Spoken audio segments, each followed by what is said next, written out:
Hello and welcome to this channel unique creators.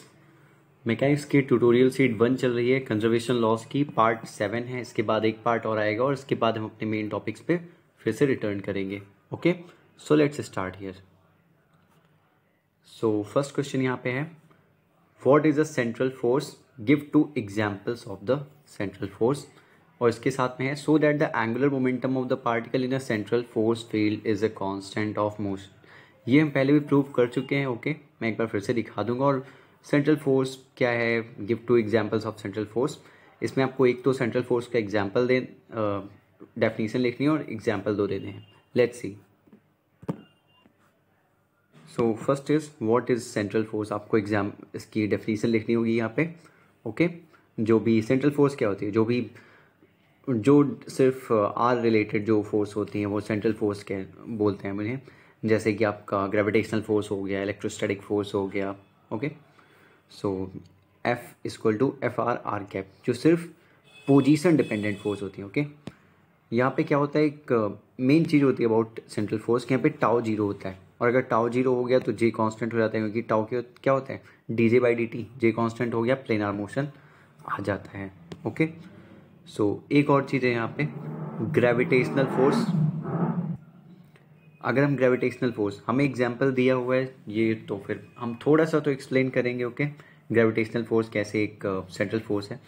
Gravitational force आप formula लिख दो, -gm/r²। Are cap minus क्यों लिया है, क्योंकि अट्रैक्टिव फोर्स है। ओके, सो माइनस के आर कैप लिख सकते हैं, k=gmm/r²।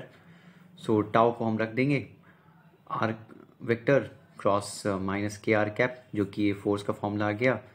सो यहाँ पे आर वेक्टर को हम आर कैप लिख सकते हैं, R cap cross R cap 0 होता है, टाउ 0 हो जाएगा, and so on, J constant planar motion. Similarly हम इलेक्ट्रोस्टैटिक फोर्स के लिए प्रूव कर सकते हैं। एंड जिसका अदर पार्ट था वो हम पहले से ही प्रूव कर चुके हैं। Let me show you that. ये आप देख सकते हो, एक इससे पहले भी क्वेश्चन आया था। ओके, 11 क्वेश्चन जो क्वेश्चन नंबर था, वहाँ पे हमने कैसे प्रूव किया था, सेंट्रल फोर्स के लिए एक्सटर्नल टॉर्क 0 होता है, tau equal to R cross F होता है।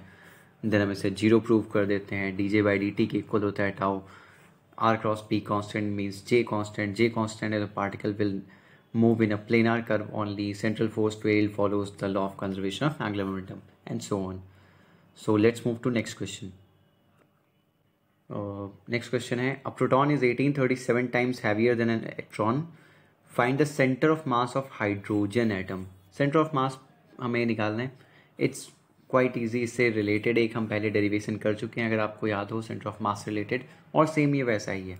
अगर आपको लगता है मैं काफ़ी फास्ट जा रहा हूँ यहाँ पे, तो रीज़न सिंपल है, आपको फास्ट ये समझना भी होगा। इतनी तेज आपको, क्योंकि मैंने पूरा लेक्चर में एक्सप्लेन किया है, तो आई एक्सपेक्ट कि आप जल्दी से यहाँ पे इंटरप्रेट कर पाओ चीज़ों को और समझ पाओ। ज़्यादा टाइम नहीं होता एग्जाम में। Okay, let's move. So again, जैसा कि मैंने बताया था आपको, मैं पहले भी सिमिलर टाइप से कर चुका हूँ। तो centre of mass of hydrogen atom क्या होता है, प्रोटॉन क्या होता है, 1837 टाइम्स ऑफ इलेक्ट्रॉन। ये मैंने m1 मान लिया इलेक्ट्रॉन है, m2 मान लिया प्रोटॉन है। ओके, ये मान लिया centre of mass. Centre of मास होता है हमेशा हैवियर बॉडी के क्लोज होता है। प्रोटॉन बहुत ज़्यादा हैवी है इलेक्ट्रॉन से, तो सेंटर ऑफ मास उतना ही ज़्यादा नज़दीक होगा प्रोटॉन के। ओके, सो इसलिए मैंने काफ़ी क्लोज दिखाया। जो m1 से डिस्टेंस है सेंटर ऑफ मास की, मैंने r1 ले ली, और m2 से ले ली r2। ओके, r जो होता है वो 53 पिकोमीटर होता है, स्टैंडर्ड है ये। ओके, तो सेंटर ऑफ मास का क्या आ गया, r1 प्लस r2 तो r हो जाएगा, और सेंटर ऑफ मास है तो m1 r1 equal to m2 r2 आ जाएगा। ओके, फर्स्ट एंड सेकंड से हमने r1 और r2 निकाला था उस क्वेश्चन में। ओके, r1 r2 हमारे आ गए। देन आप m2 की वैल्यू पुट कर दो, m1 की वैल्यू पुट कर दो, आपको r1 मिल गया यहाँ पे और r2 मिल गया।